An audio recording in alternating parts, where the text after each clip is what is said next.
score 90% or 95% within 15 days, this video is for you. Hi, I'm Andrea Smriti. போன வருஷம் தான் நான் என்னோட 10th grade முடிச்சேன் and I scored 90% within a very less time. So trust me, I know how things work. In this video, I'm going to provide you the exact strategy to score 90% or 95% in your upcoming board exam.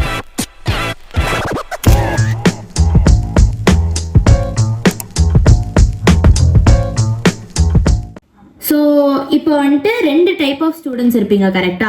Syllabus completed, syllabus not completed. Syllabus கம்ப்ளீட்டட்னா focus on your revision, புதுசாக எதையுமே படிக்காம revise மட்டும் பண்ணுங்க.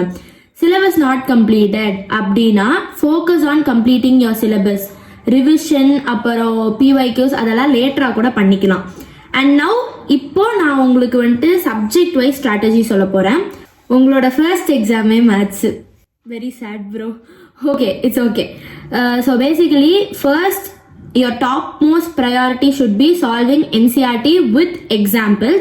If you had already solved guides like R.D. Sharma, R.S. Agarwal at all, it's fine, good. இன்னும் நீங்க solve பண்ணல, அதை தொட கூட இல்லைன்னா don't touch it now. Now focus on NCERT with examples. அதை முடிங்க, தரவா முடிங்க.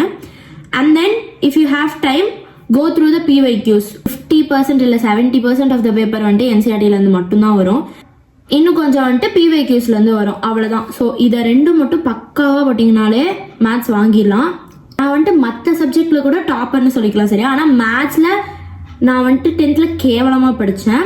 But somehow I got kind of 82, which is a big deal for me because I was a very poor student in math. So இதை பண்ணீங்கன்னா you can actually score above 90-95 itself. மேத்ஸ்க்கு NCERT with examples and time இருந்தால் PYQs. உங்களோட second exam that is English. இங்கிலீஷை பொறுத்த வரைக்கும் அதோட theme, significance, character sketch இதெல்லாம் ரொம்ப முக்கியம். கிரியேட்டிவ் ரைட்டிங் ரொம்ப முக்கியம். அதோட ஃபார்மேட் பக்காவாக படிச்சுட்டு போயிருங்க. Go to YouTube, search one shot. நான் வந்துட்டு சேனல்ஸ் ரெக்கமெண்ட் பண்றது டியர் சார் அண்ட் நெக்ஸ்ட் டாப்பர்ஸ்ல. இஃப் யூ அண்டர்ஸ்டாண்ட் ஹிந்தி நீங்க லெக்சர்ஸே பார்க்கலாம். If you don't understand Hindi you can just go through the notes. Their notes are really useful. மற்ற subject கூட hand writing பிரச்சனை இல்லை, இங்கிலீஷ்க்கு ரொம்ப ரொம்ப முக்கியம் hand writing. Do not lose your marks in punctuations, grammar அதெல்லாம். And then PYQஸ்க்கு just refer the most important PYQs.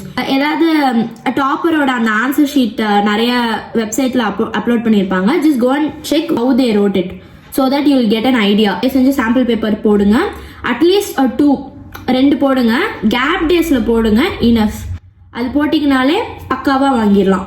Next is science. ஐ ஆம் telling you this is the easiest subject to score. பாக்ஸ்ல கொடுக்கறதெல்லாம் நல்லா படிச்சுக்கோங்க, அது ரொம்ப important. In chemistry you have to memorize all the reactions and stuff. So physicsக்கு நியூமரிக்கல்ஸ்க்கு எவ்வளோக்கு எவ்வளோ importance தரீங்களோ அதே மாதிரி தியரிக்கும் தாங்க. பிகாஸ் நான் எழுதினப்போ என் செட்ல மோஸ்டா தியரி தான் கேட்டிருந்தாங்க நியூமரிக்கல்ஸை விட. அண்ட் இட் டிஃபர்ஸ், சில செட்ல வந்துட்டு நியூமரிக்கல்ஸ் ஜாஸ்தி கேட்டிருப்பாங்க. ஸோ ரெண்டுமே இம்பார்ட்டன்ஸ் வச்சு படிங்க. And then for biology gotta be thorough with each line in NCERT. So yeah, and then refer PYQs வந்துட்டு just படிங்க, don't solve it. and sample papers 1 or 2 போதும். அடுத்தது ஹிந்தி. நான் ஆக்சுவலி தமிழ் ஸ்டூடெண்ட்ல சாரி, நான் செகண்ட் லாங்குவேஜ் ஹிந்தி தான் எடுத்தேன். So if you're a Hindi student it will be useful for you. Actually first ஹிந்தியில் ரொம்ப வீக்காக இருந்தேன். அதுக்கப்புறமா போர்டு எக்ஸாம் டைம்ல தான் I follow these and I actually got the first mark in Hindi 93. So trust me, if you follow this you can get a very good score in Hindi. For Hindi chapters எப்படி cover பண்ணலாம்னா go to YouTube and search one shot. அதில் வந்துட்டு chapters எல்லாமே உங்களுக்கு cover ஆயிரும். And ஹிந்திலையும் grammar ரொம்ப முக்கியம். So grammatical errors எதுவும் பண்ணிடாதீங்க. அண்ட் கிராமர் பக்காவாக படிச்சு வச்சுக்கோங்க. கிரியேட்டிவ் ரைட்டிங்ல மட்டும் நீங்க மார்க்ஸ் வாங்கலாம். நான் போன தடவை I think I didn't do very well in answer following at all. Creative ரைட்டிங்ல தான் எனக்கு எல்லா மார்க்கும் வந்துச்சு. ஸோ நீங்கள் அந்த கிரியேட்டிவ் ரைட்டிங் என்ன பண்ணுறீங்கன்னா ஃபார்மேட் பக்காவாக படிச்சுக்கோங்க. And in case if you don't know how to like form those sentences, அந்த கொஸ்டின்ல என்ன கொடுத்துருக்கோ அப்படியே ஆன்சர் எழுதுங்க. you will get marks, trust me, you will get marks. நான் போன தடவை அப்படிதான் பண்ணேன், ஆனால் எனக்கு வந்துருச்சு. ஹிந்தியில் இன்னொரு விஷயம் என்னன்னா CBSE.in அப்படின்னு வந்துட்டு ஹிந்தியில் அவங்களே ஒரு வெப்சைட் வச்சுருக்காங்க.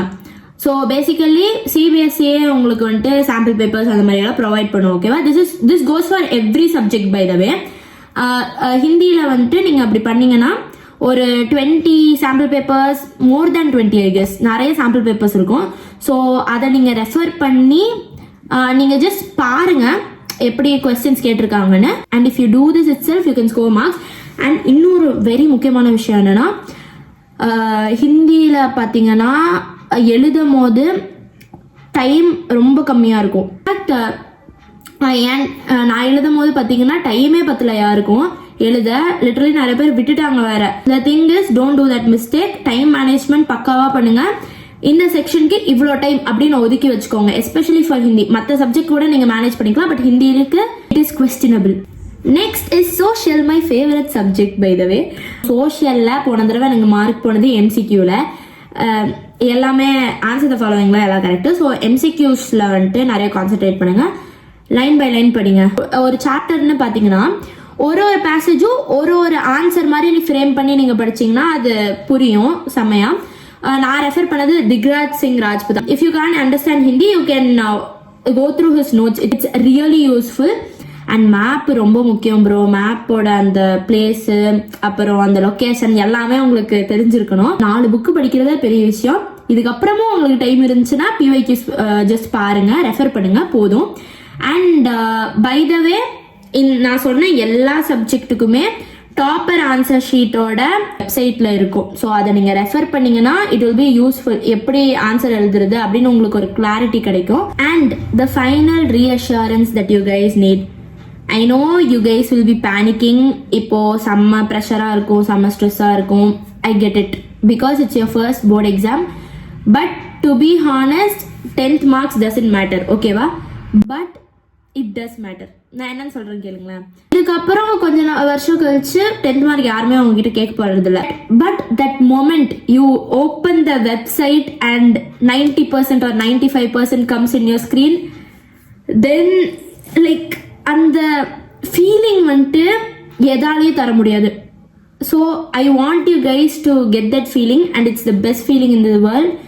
அண்ட் இதுக்கப்புறம் இன்னும் 1 மாதம் தான். And I know you guys are trying your best.